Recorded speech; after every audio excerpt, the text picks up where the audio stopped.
Sejam muito bem-vindos à segunda temporada do Relaciona. E a novidade você já notou, né? Agora em formato de podcast.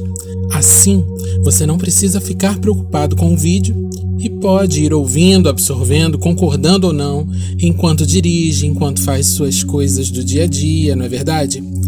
Na nossa primeira temporada, falamos de amor próprio, chamado, filhos, trabalho, A2, artes e amizade.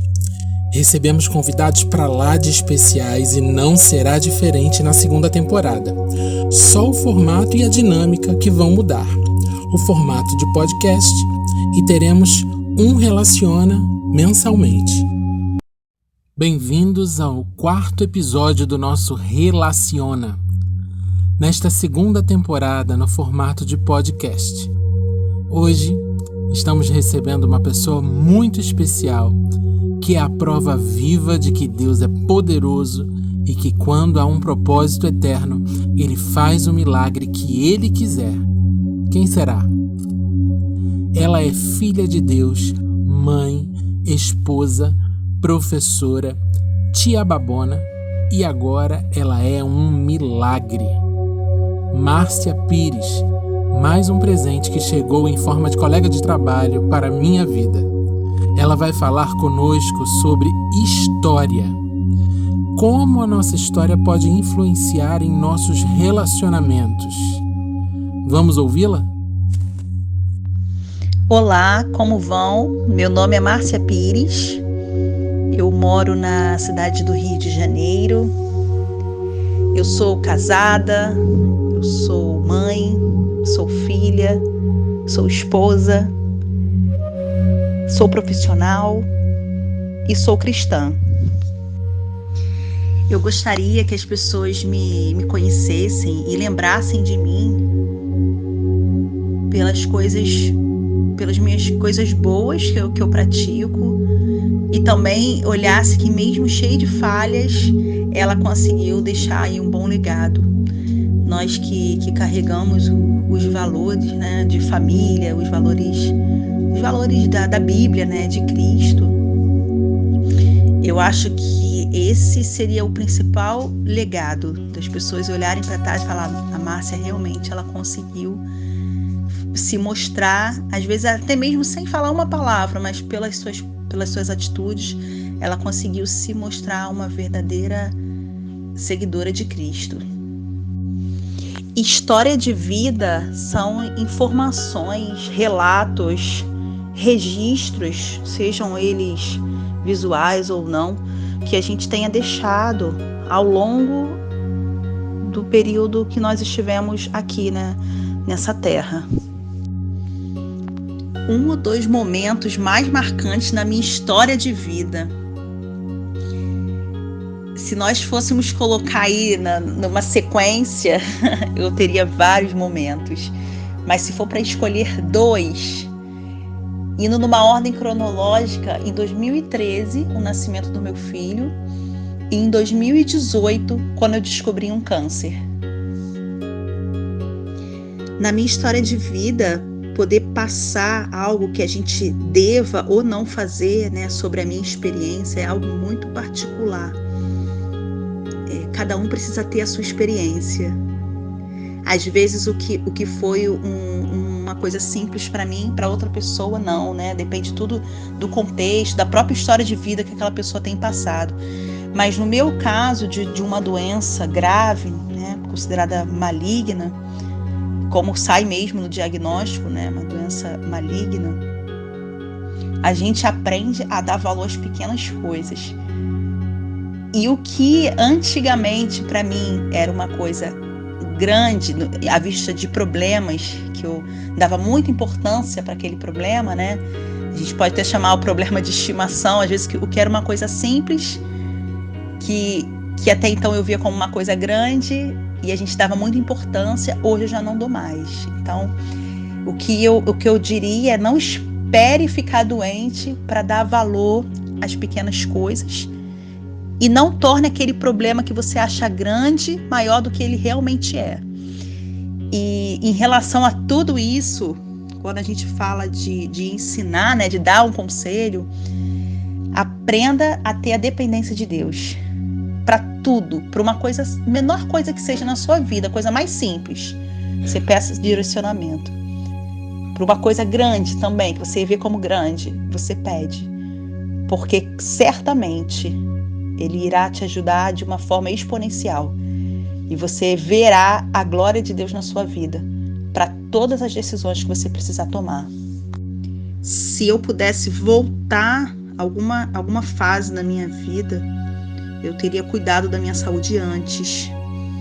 Eu, muito embora tenha tido o câncer muito nova, né, com 32 anos, e claro que a gente nunca espera que isso vá acontecer um dia, mas alguns exames já davam alguns tipos de alteração, como glicose, algumas taxas mais altas, e eu acabei guardando para mim no meu subconsciente, eu sou nova, não vou precisar, isso aí deixa para ver quando eu estiver com mais idade.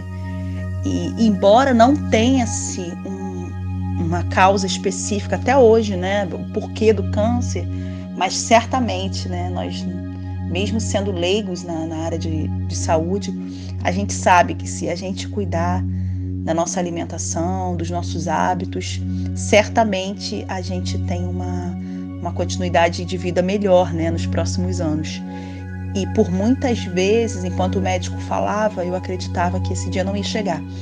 Chegou e chegou da pior forma. Então, se pudesse mudar, seria a minha relação com as atividades físicas, com a alimentação e tudo mais. Eu sinto que hoje eu construo a minha história com mais leveza.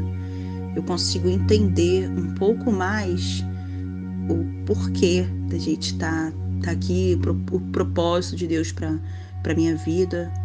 Eu sinto que hoje eu consigo entender isso muito mais do que antes de eu ficar doente, por exemplo, porque a doença me fez eu me aproximar da leitura da palavra e de ouvir, né, ouvir a palavra do Senhor, de ler, de buscar, mas eu não tenho hoje 100% de clareza que eu estou construindo, porque ainda tem muita coisa para desconstruir. Tem muitos paradigmas que eu carrego da minha infância, da minha adolescência, que eu sinto, até da própria fase adulta, que eu sinto que eu preciso desmistificar. Mas eu sinto que eu estou no caminho e que em breve eu chegarei nesse 100%. Eu conheço várias pessoas que me inspiram. Tem várias pessoas que estão nesse propósito de me inspirar. Sendo que não tem nenhuma que eu consiga ver todas aquelas qualidades que eu gostaria de ter numa pessoa só. Então, eu pego várias pessoas e ali eu tento montar e construir aquilo que eu gostaria de ser, né? São vários exemplos, um pouquinho de cada um. Eu posso pegar o exemplo do meu cunhado, que foi um batalhador, estudou anos para passar num concurso público, que hoje tem a sua família. Eu posso pensar na minha mãe, que é uma guerreira a nível de trabalho, de cuidar de mim, de cuidar da minha irmã, mesmo sendo uma mulher separada do marido, que foi do meu pai. Eu posso pegar histórias de fé de pessoas que são do meu convívio religioso. E aí, se eu juntasse essas 3 pessoas e outras mais, né, um pouquinho de cada um, eu conseguiria montar. Claro que a gente nunca vai conseguir ser igual a ninguém, mas a gente consegue se espelhar, né, um pouquinho de cada qualidade para a gente ser assim, parecido com eles. A sua história de vida negativa não pode determinar a pessoa que você quer ser. Cada um tem uma história de vida e tem uma oportunidade para brilhar lindamente onde quer que esteja. Não podemos nos basear em coisas que nós trazemos dos nossos antepassados, de frustrações que nós temos dos nossos pais. O que a gente precisa é olhar para frente, porque o Senhor quer que tenhamos vida e vida em abundância. E quando eu falo isso, eu não digo só a questão financeira, também a questão financeira, porque em nenhum lugar está escrito que é proibido ser rico, ter uma condição financeira boa. Até porque você, nessa condição, você pode ajudar muitas outras pessoas. Agora, o que você também precisa focar é que você pode ser forte, pode se qualificar, você pode ter uma vida plena, financeiramente, outros setores falando, mas para quê? Porque às vezes a gente tem uma vida mais simples e a gente consegue, com o que a gente tem, honrar e glorificar o nome de Deus. E aí você pensa, mas eu queria ter uma empresa. E aí você pode ter aquela empresa. E como que vai ser isso? Como que vai ser essa administração? Você vai estar ali honrando e glorificando o nome do Senhor? E de novo, volto a falar, não é só a questão financeira, questão das ofertas, do dízimo, mas com o seu trabalho, o seu convívio com outras pessoas ali, elas vão reconhecer a glória de Deus através de você? Através dos seus atos? Através das suas palavras? Então, todos temos a possibilidade de sermos melhores, de buscar sim, de ter uma condição digna. Temos essa possibilidade. É projeto de Deus que tenhamos, mas que a gente sempre esteja com a cabeça firme, que se a gente está ali é porque tem um propósito.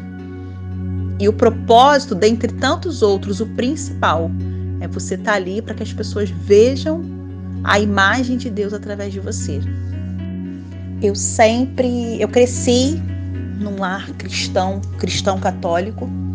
Eu sempre tive o temor de Deus, mas eu não tinha o estudo da palavra. Foi quando eu troquei, de religião. Há 10 anos que eu sou cristã, protestante. E ali eu consegui entender melhor esse mecanismo do amor de Deus para conosco. Porque a partir do momento que a gente tem mais contato, porque a fé ela vem do ouvir e ouvir a palavra de Deus. Então, conforme eu ia ouvindo e aprendendo e estudando, eu consegui entender melhor essa relação que Deus tem com a gente, de filha para com seu pai.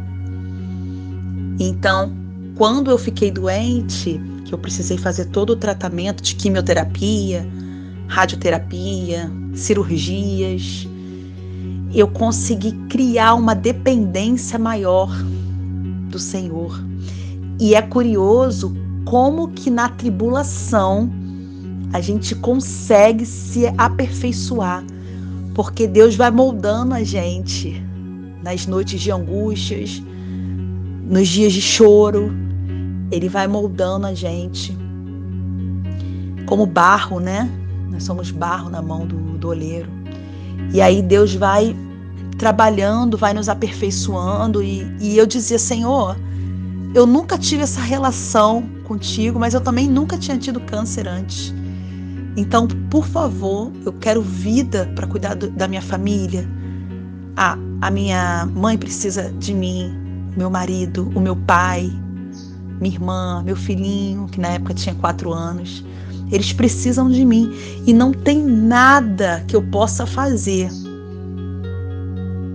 que vá fazer diferença na minha vida, a não ser a misericórdia do Senhor sobre ela. Eu tô aqui, tô fazendo todo o tratamento, tô careca, tô inchada, tô passando mal, tô com a boca toda ferida.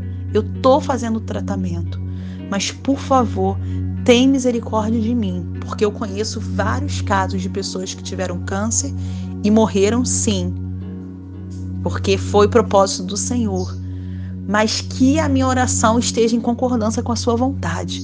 Por favor, me dê uma nova oportunidade. Faça com que esse tratamento tenha o maior efeito possível dentro do meu organismo.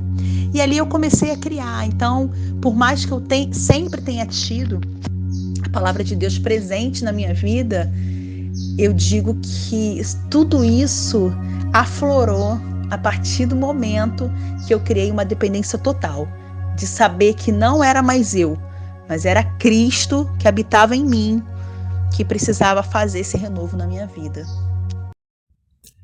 E então, gostou? Espero que tenha feito sentido para você, que você absorva o que é bom para você e que pelo menos tenha feito você repensar seus relacionamentos. Um abraço, até o próximo Relaciona.